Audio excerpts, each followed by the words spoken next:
तो ये बहुत ही महत्वपूर्ण तस्वीरें तमिलनाडु के तिरुचिरापल्ली से आप देख रहे थे, जहां तिरुचिरापल्ली को रेल और सड़क और भी बहुत सारी करोड़ों रुपए की आज सौगातें मिली हैं प्रधानमंत्री की तरफ से। प्रधानमंत्री ने कहा कि नए साल में, साल 2024 में उनकी सबसे पहली यात्रा अगर कहीं हुई है तो वो तमिलनाडु की हुई है।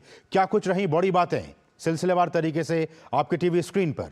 हवाई अड्डे के टर्मिनल भवन और कनेक्टिविटी परियोजनाओं क्षेत्र के आर्थिक विकास के लिए काफी जरूरी। अगले 25 साल देश को विकसित देश बनाने के लिए हैं। प्रधानमंत्री ने कही ये बातें। विकसित भारत में आर्थिक और सांस्कृतिक पहलू दोनों ही शामिल हैं। सिर्फ आर्थिक नहीं बल्कि सांस्कृतिक पहलू भी इसमें शामिल हैं। सरकार का प्रयास है कि देश के विकास और विरासत में तमिलनाडु में मिली सांस्कृतिक प्रेरणा का विस्तार हो। उन्होंने ये भी कहा कि उनका प्रयास है कि देश के विकास और विरासत में जो सांस्कृतिक प्रेरणा तमिलनाडु से मिली है उसका पूरे देश में विस्तार हो। आज भारत दुनिया की 5वीं सबसे बड़ी अर्थव्यवस्था है और टॉप 5 इकोनॉमी में शामिल है और आने वाले वर्षों में टॉप 3 इकोनॉमी में शामिल होने की अपेक्षा रखता है। तमिलनाडु मेक इन इंडिया का ब्रांड एम्बेसडर बन रहा है। प्रधानमंत्री ने कहा तमिलनाडु का तेज विकास होगा तो ही भारत का विकास तेज होगा। प्रधानमंत्री ने इस बात को ही जिक्र किया, तमिलनाडु का तेज विकास होगा तभी भारत का तेज विकास होगा और नए टर्मिनल भवन से यहां की क्षमता और भी सशक्त होगी। तिरुचिरापल्ली त्रिची नए टर्मिनल भवन से इसकी क्षमता में काफी बढ़ोतरी होगी। कनेक्टिविटी बढ़ने से निवेश के भी अवसर बढ़ेंगे। प्रधानमंत्री ने इस बात पर भी जोर दिया, त्रिची का नया टर्मिनल दुनिया को तमिलनाडु की संस्कृति से भी रूबरू कराएगा। तमिलनाडु देश की समृद्धि और सांस्कृतिक विरासत का प्रतिबिंब है, एक आईना है। प्रधानमंत्री ने कहा कि पीएम मत्स्य संपदा योजना से बिजनेस से जुड़े साथियों को बड़ी मदद मिल रही है। इस व्यवसाय से जुड़े जो लोग हैं, पीएम मत्स्य संपदा योजना से तमिलनाडु के जितने भी फिशरमैन हैं उनको काफी मदद और काफी सहूलियत मिल रही है। तो आपने देखा इस तरह से करोड़ों रुपए की परियोजनाओं को आज प्रधानमंत्री ने तमिलनाडु को तोहफे के तौर पर, सौगात के तौर पर उन्होंने देने का काम किया। ये कुछ अहम बातें थी प्रधानमंत्री के इस संबोधन की। बढ़ेंगे आगे और यहाँ रुकेंगे एक बहुत ही छोटे से ब्रेक के लिए। आप देखते रहिए डीडी न्यूज। माँ, ये खीर किसके लिए? आज तेरे दादाजी का जन्मदिन है, उनके लिए। तो मैं दादाजी को क्या दूँ? अपना मोबाइल फोन देना। ये क्या कर रही है? दादाजी के लिए आयुष्मान कार्ड बना रही हूँ। घर बैठे? हाँ। आयुष्मान ऐप पर जाकर अपना या परिवार के सदस्य का नाम लाभार्थी सूची में ढूंढें, आधार, ओटीपी या फेस ऑथ द्वारा ऑथेंटिकेट करें, डिटेल्स भरें। अब मोबाइल से फोटो खींचकर अपलोड करें। दादाजी, ये लीजिए अपना आयुष्मान कार्ड। ये उपहार तो जीवन भर काम आएगा। और एक प्रकार से पीएम जय अब गरीबों की जय बन गई है। 5 लाख तक के मुफ्त उपचार की गारंटी, स्वास्थ्य का वरदान Ayushman. Sir, berry pulao try करो, मस्त है। कैसा है? अरे उसको काहे को घूरता है? टिप्स इग्नोर करने का, अपना दिमाग लगाकर ऑर्डर देने का। मार्केट का स्टॉक टिप्स बहुत लोग देता है, डेंजरस हो सकता है। कंपनी और रिस्क पूरा समझने का, फिर इन्वेस्ट करने का। सोच कर, समझ कर, इन्वेस्ट कर। मोदी सरकार की गारंटी, महिलाओं के लिए धुआं मुक्त रसोई। प्रधानमंत्री उज्ज्वला योजना के तहत 10 करोड़ गैस कनेक्शन। हमारा संकल्प विकसित भारत।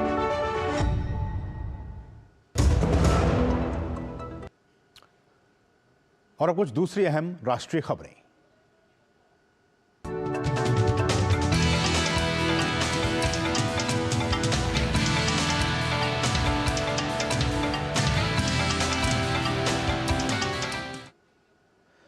प्रधानमंत्री नरेंद्र मोदी ने प्रोफेसर वेद प्रकाश नंदा के निधन पर गहरा दुख व्यक्त किया है। उन्होंने एक्स पर लिखा कि प्रोफेसर वेद प्रकाश नंदा जी के निधन से गहरा दुख हुआ। एक प्रतिष्ठित शिक्षाविद जिनका कानूनी क्षेत्र में योगदान अमूल्य है उनका काम कानूनी शिक्षा के प्रति उनकी मजबूत प्रतिबद्धता को दर्शाता है। वो अमेरिका में भारतीय प्रवासियों के एक प्रमुख सदस्य भी थे और मजबूत भारत अमेरिका संबंधों के हिमायती थे। उनके परिवार तथा मित्रजनों के प्रति संवेदना व्यक्त करता हूं। ओम शांति। गृह मंत्री अमित शाह आज जम्मू कश्मीर में विकास कार्यों और सुरक्षा स्थिति की समीक्षा को लेकर एक उच्च स्तरीय बैठक करेंगे। बैठक में विशेष रूप से राजौरी और पुंछ के सीमावर्ती जिलों की स्थिति की समीक्षा की जाएगी। इस बैठक में गृह मंत्री अमित शाह सुरक्षा ग्रिड के कामकाज, सुरक्षा पहलुओं के साथ साथ केंद्र शासित प्रदेश में विकास कार्यों की भी समीक्षा करेंगे। विदेश मंत्री डॉक्टर एस जयशंकर ने एक समाचार एजेंसी को दिए इंटरव्यू में भारत कनाडा रिश्तों पर कहा है कि खालिस्तानी मुद्दा दशकों का मुद्दा है, ये कोई नया विषय नहीं है। उन्होंने कहा कि खालिस्तानी ताकतों को कनाडा की राजनीति में अधिक महत्व दिया गया है, जो कि न सिर्फ भारत से रिश्तों के लिए नुकसानदायक है बल्कि कनाडा के खुद के लिए भी हितकारी नहीं है। The Khalistani issue is not a new issue. The Khalistani issue has existed for decades. The issue at heart is the fact that in Canadian politics, these Khalistani forces have been given a lot of space and have been allowed to indulge in activities which I think are damaging to the relationship, clearly not in India's interest, but I would argue not in Canada's interest either. चीनी नागरिकों को visa दिलवाने के मामले में कांग्रेस के पूर्व गृह मंत्री पी चिदम्बरम के बेटे कार्ति चिदम्बरम के साथ ईडी पूछताछ कर रही है। इसी सिलसिले में कांग्रेस सांसद कार्ति चिदम्बरम आज ईडी के कार्यालय पहुंचे। खबर पंजाब से है। पंजाब के जालंधर से एक दिल दहलाने वाली घटना सामने आई है। संगरूर में तैनात डीएसपी दलबीर सिंह का शव मिलने से हड़कंप मच गया है। जालंधर के बस्ती बाबा खेल नहर के पास सड़क पर डीएसपी दलबीर सिंह का शव मिला। डीएसपी दलबीर मूल रूप से जालंधर के रहने वाले थे। बताया जा रहा है कि कुछ दिनों पहले ही डीएसपी दलबीर की जालंधर के एक गांव में कुछ लोगों के साथ लड़ाई हो गई थी। इस दौरान डीएसपी ने अपनी लाइसेंसी रिवॉल्वर से फायर किया था, लेकिन अगले दिन गांव वालों के साथ उनकी सुलह हो गई थी। दलबीर सिंह के सिर पर चोट के निशान थे। शुरुआती जांच में पुलिस इसे हादसा मान रही थी, लेकिन पोस्टमार्टम रिपोर्ट में गर्दन में गोली लगे होने की पुष्टि हुई है। वहीं पुलिस को जांच के दौरान पता चला कि डीएसपी दलबीर सिंह की सर्विस रिवॉल्वर भी गायब थी। हरियाणा सरकार ने नए साल के मौके पर सरकारी कर्मचारियों और उनके आश्रितों के लिए कैशलेस चिकित्सा सुविधा देने की घोषणा की है। आयुष्मान भारत योजना के तहत इससे 6 प्रमुख जानलेवा बीमारियों का उपचार किया जाएगा। इनमें heart disease, cerebral palsy, coma, electric shock, cancer और सभी प्रकार की दुर्घटनाओं में उपचार की सुविधा शामिल है।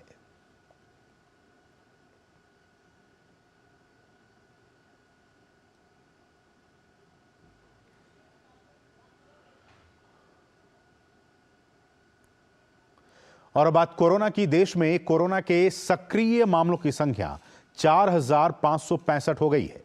वहीं पिछले 24 घंटों में कोरोना के 573 नए मामले दर्ज किए गए हैं। इस दौरान 2 लोगों की मौत भी हुई है।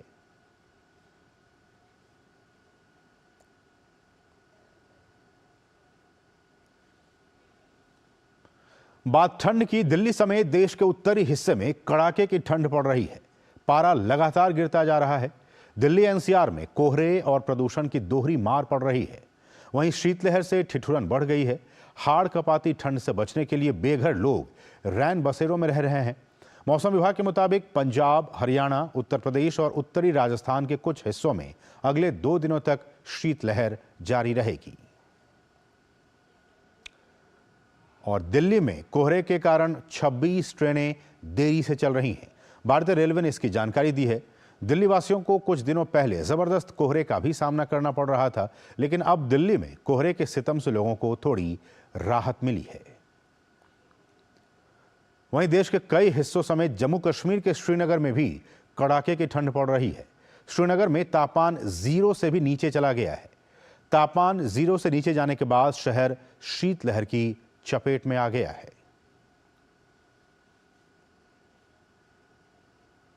और अब खबरें देखते हैं रामलला की प्राण प्रतिष्ठा से जुड़ी हुई।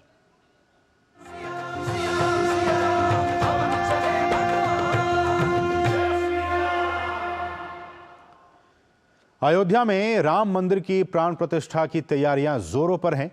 इससे पहले नए साल के पहले दिन अयोध्या में भगवान रामलला को खास तरह का प्रसाद चढ़ाने के लिए 56 भोग लाया गया।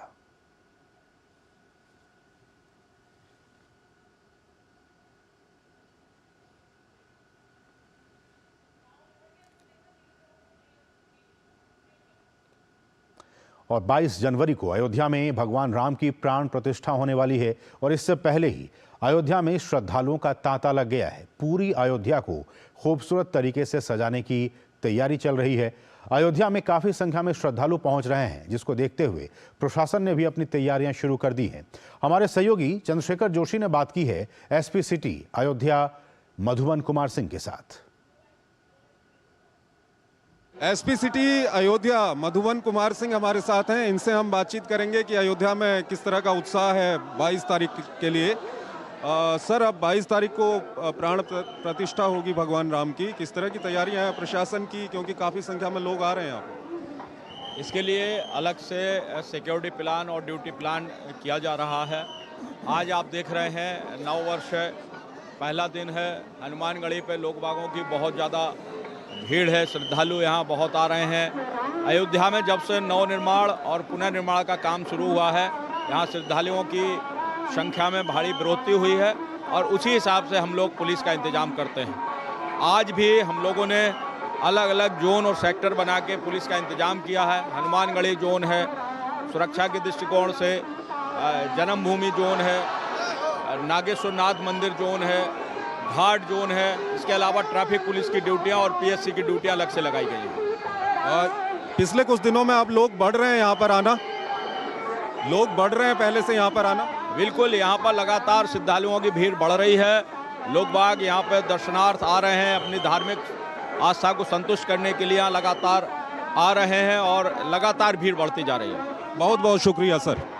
तो आपने देखा एसपी सिटी अपनी बातचीत में बता रहे थे कि किस तरह से अयोध्या में तैयारियां शुरू हो गई हैं 22 तारीख की। काफ़ी उत्साह यहाँ पर लोगों में है।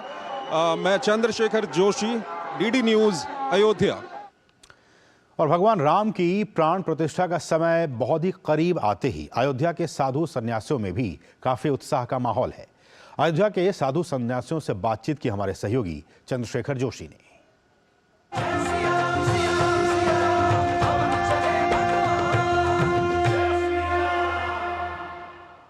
तेजपाल दास, मुख्य पुजारी हनुमानगढ़ी हमारे साथ मौजूद हैं। इनसे हम बात करेंगे कि किस तरह से यहाँ पर जो अब लोगों का आना बढ़ रहा है, क्या कुछ कहेंगे, क्या अंतर आ रहा है अभी? अब तो पूरा भारत राममय हो रहा है, इसमें कहने की कोई बात नहीं। हर व्यक्ति के अंदर एक उत्साह है, कौतूहल है और हर व्यक्ति यहाँ आना चाहता है। इस समय तो अयोध्या में पूरा हर तरफ राममय है। पहले की अपेक्षा लगभग 10 गुना अधिक लोग आ रहे हैं यहाँ पे और लोगों का प्रतिदिन अनुपात बढ़ ही रहा है। तैयारियां कैसी चल रही हैं 22 तारीख की? 22 तारीख की बहुत ही अच्छी तैयारियां चल रही, क्योंकि जो लोग बाहर से आ रहे हैं उनके रहने की व्यवस्थाएं इत्यादि सुचारू रूप से चल रही हैं और यहाँ जो संघ है और यहाँ की व्यवस्थाएं हैं, पुलिस प्रशासन है, वो भी बहुत अच्छे से हर तैयारी कर रहा है। कहाँ से आए हैं आप? हम अयोध्या मंदिर पे ही, यहीं हनुमानगढ़ी पे ही रहते हैं। तो आप ये बताओ कि अब ये 22 तारीख को भगवान राम की प्राण प्रतिष्ठा होगी और उससे पहले जिस तरह से लोगों की भीड़ बढ़ रही है, ये लगातार ये भीड़ जो है एक हिंदू जनमानस में एक जागरूकता आ रही है और यही 1 तारीख है जब पहले की पार्कों में भीड़ लगती थी। अब यही 1 तारीख नई जनवरी है जो कि जो मंदिरों में भीड़ लग रही है, तो इससे बड़ी बात और क्या हो सकती है। सनातन की जीत है ये भी।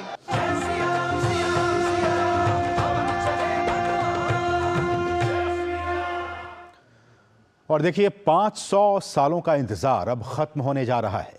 भगवान राम मंदिर में विराजमान होने जा रहे हैं। मर्यादा पुरुषोत्तम भगवान श्री राम की नगरी अयोध्या इन दिनों अपनी अलौकिक स्वरूप की छटा दुनिया भर में बिखेर रही है। देखिए कैसे सज और संवर रही है भगवान राम की नगरी अयोध्या।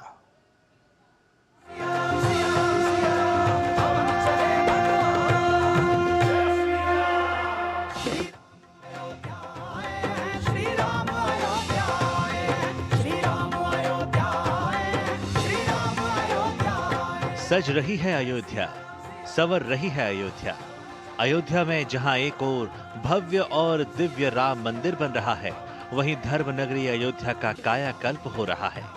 22 जनवरी को प्रभु श्री राम के प्राण प्रतिष्ठा से पहले आस्था और प्राचीन धरोहरों से भरी अयोध्या के पुराने वैभव को कायम किया जा रहा है। पौराणिक शहर की पौराणिकता को सहेजते हुए धर्म नगरी अयोध्या को आधुनिक सुख सुविधाओं से लैस करते हुए विश्व स्तरीय पर्यटन नगरी के रूप में विकसित किया जा रहा है। अयोध्या में होने वाले भव्य श्री राम मंदिर के उद्घाटन के साथ अयोध्या के वैभव को फिर से स्थापित किया जा रहा है। प्राचीन धरोहर अयोध्या नगरी के वैभव में 4 चांद लगाते हैं। इन धरोहरों का गौरव एक बार फिर से लौटाया जा रहा है। अयोध्या में पुराने मंदिरों का पुनरुद्धार हो रहा है। पहचान के साथ राम पथ, भक्ति पथ, धर्म पथ, श्री राम जन्मभूमि पथ बनाकर पर्यटकों की सहूलियतों का विस्तार हो रहा है। सड़कों पर सूर्य स्तंभ लगे हैं। सूर्य स्तंभ की तो कल्पना भी किसी ने नहीं की थी और न ही आकर्षण चुराने वाली आधुनिक लाइटों की, लेकिन यह सब साकार हुआ। इस अलौकिक छटा का दर्शन करने के लिए देश के साथ साथ दुनिया भर के श्रद्धालु आएंगे। श्रद्धालुओं के लिए एक तरफ जहां प्राचीन धरोहरों की ऐतिहासिकता को कायम किया जा रहा है, वहीं आस्था नगरी में नए रेलवे स्टेशन और एयरपोर्ट में आधुनिकता की झलक देखने को मिल रही है। मर्यादा पुरुषोत्तम भगवान श्री राम की नगरी अयोध्या इन दिनों अपनी अलौकिक स्वरूप की छटा दुनिया भर में बिखेर रही है। अयोध्या की इस अद्भुत खूबसूरती का हर कोई दीदार कर रहा है। इस खूबसूरती को और 4 चांद लगाने के लिए अयोध्या को सजाया और संवारा जा रहा है। राम पथ, जन्मभूमि पथ और भक्ति पथ का निर्माण और सौंदर्यकरण का कार्य, NH 27 बाईपास महोबरा बाजार से होते हुए टेढ़ी बाजार राम जन्मभूमि तक 4 लेन मार्ग का निर्माण कार्य, अयोध्या सुल्तानपुर राष्ट्रीय राजमार्ग से एयरपोर्ट तक 4 लेन सड़क का नव निर्माण कार्य, NH 27 बाईपास से राम पथ तक रेल संपर्क संख्या 111 करने का कार्य, राम की पैड़ी के प्रमुख चैनल की रिमॉडलिंग, गुप्तार घाट से जमथरा घाट तक तटबंध का निर्माण, पुलिस कर्मियों के लिए 600 लोगों की क्षमता वाले बैरक का निर्माण, राम की पैड़ी में अविरल जल प्रवाह के लिए पैड़ी की रिमॉडलिंग का कार्य, सूर्य कुंड में जन सुविधाओं का विकास, सूर्य कुंड में लाइट एंड साउंड शो का कार्य नहीं हुआ या फिर कोई गारंटीड रिटर्न्स वाली स्कीम है तो ये आईपीएफ आपकी मदद नहीं कर सकता है। और अगर आपका ब्रोकर ही डिफॉल्टर बन जाए तो फिर आईपीएफ आपको सकता है। कहाँ से सीखा? NSE की साइट पर। सोच कर समझ कर इन्वेस्ट कर। और अब बात विकसित भारत संकल्प यात्रा की।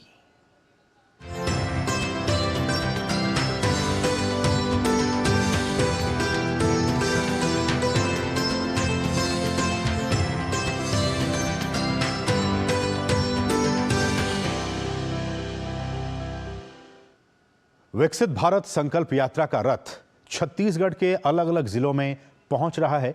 मोदी की गारंटी का रथ छत्तीसगढ़ आरंग ब्लॉक में पहुंचा, जहां केंद्र सरकार की तमाम जन उपयोगी योजनाओं के शिविर लगाए गए हैं। इसमें शिक्षा, स्वास्थ्य, महिला और बाल विकास और श्रम विभाग का स्टॉल भी लगाया गया है। विकसित भारत संकल्प यात्रा का मकसद केंद्रीय योजनाओं के बारे में नागरिकों को जागरूक करना है। शिविर में पहुंचे लोगों का कहना है कि उन्हें मोदी की गारंटी की गाड़ी का इंतजार था, जो कि अब पहुंच चुकी है। हमें केंद्र सरकार की योजनाओं का लाभ मिल रहा है। मोर घर हा खपरा छानी रही पहली टूटा फूटा चूहट में राहत रहे हन। अब का कथे दोबारा से हम लोग पक्के घर मिल गए, वास वाला और चाहन और सुंदर खुशी खुशी से हमान। हमें गैस का लाभ मिला है। छेना लकड़ी का दिक्कत हो रहा था तो गैस मिला है और घर घर में खाना बना के लेने के लिए कोई तकलीफ नहीं है। प्रधानमंत्री जी को हम बहुत बहुत धन्यवाद देना चाहते हैं। बहुत सारे हमको ये गांव में योजना का लाभ मिला है, चाहे गैस सिलेंडर के मामला हो, चाहे नल जल योजना के संबंध हो या प्रधानमंत्री सम्मान निधि की योजना के अंतर्गत हो। हम ऐसी प्रधानमंत्री को बहुत बहुत धन्यवाद देते हैं। नल जल योजना पहुंच गया है हमारे गांव में, खास करके पानी की बहुत दिक्कत थी। आज हमारे गांव में घरों घर नल लगा के बहुत बड़ी काम किया है। सॉल्वेंसी और बैंक्रप्सी कोड से साल 2022-23 में जितनी कर्ज की राशि संलिप्त थी उसमें से 40% से अधिक हिस्सा हासिल हो गया है। इससे पिछले वित्त वर्ष आईबीसी के जरिए 27.6% कर्ज की राशि बॉन्ड्स जारी होने की तारीख से 15 दिनों के लिए ये वैलिड होंगे और यदि वैधता अवधि समाप्त होने के बाद बॉन्ड्स जमा किया जाता है तो किसी भी भुगतानकर्ता राजनीतिक दल को कोई भुगतान नहीं किया जाएगा। केवल रजिस्टर्ड पॉलिटिकल पार्टीज जिन्होंने पिछले आम चुनाव या फिर राज्य की विधानसभाओं में मतदान का कम से कम 1% वोट हासिल किया हो वे ही चुनावी बॉन्ड्स हासिल करने के पात्र होंगे। और भारत के लिए बीते वर्ष यानी 2000 से शेयर बाजार में भी उछाल देखने को मिला। साथ ही मुद्रास्फीति नियंत्रित दिख रही है और इसलिए आगे ब्याज दरों में वृद्धि की आशंका नहीं है।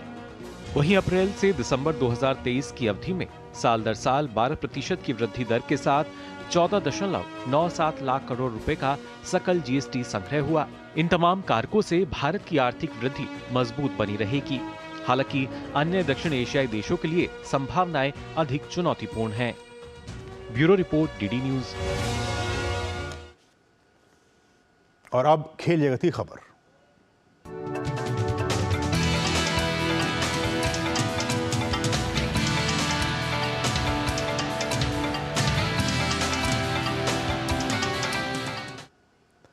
भारत और ऑस्ट्रेलिया की महिला टीमों के बीच आज 3 मैचों की सीरीज का तीसरा और अंतिम मुकाबला खेला जा रहा है। ऑस्ट्रेलियाई टीम ने टॉस जीतकर पहले बल्लेबाजी का फैसला लिया है। ताज़ा समाचार मिलने तक ऑस्ट्रेलियाई टीम ने बिना किसी विकेट के नुकसान के 32 रन बना लिए हैं। ऑस्ट्रेलिया ने सीरीज के पहले 2 मुकाबले जीतकर सीरीज में 2-0 की बढ़त बना रखी है। तो खेल जगत के इस महत्वपूर्ण खबर के साथ ही मिड डे प्राइम के आज के संग में बस इतना ही। मुझे और हमारी पूरी टीम को दीजिए अनुमति। नमस्कार।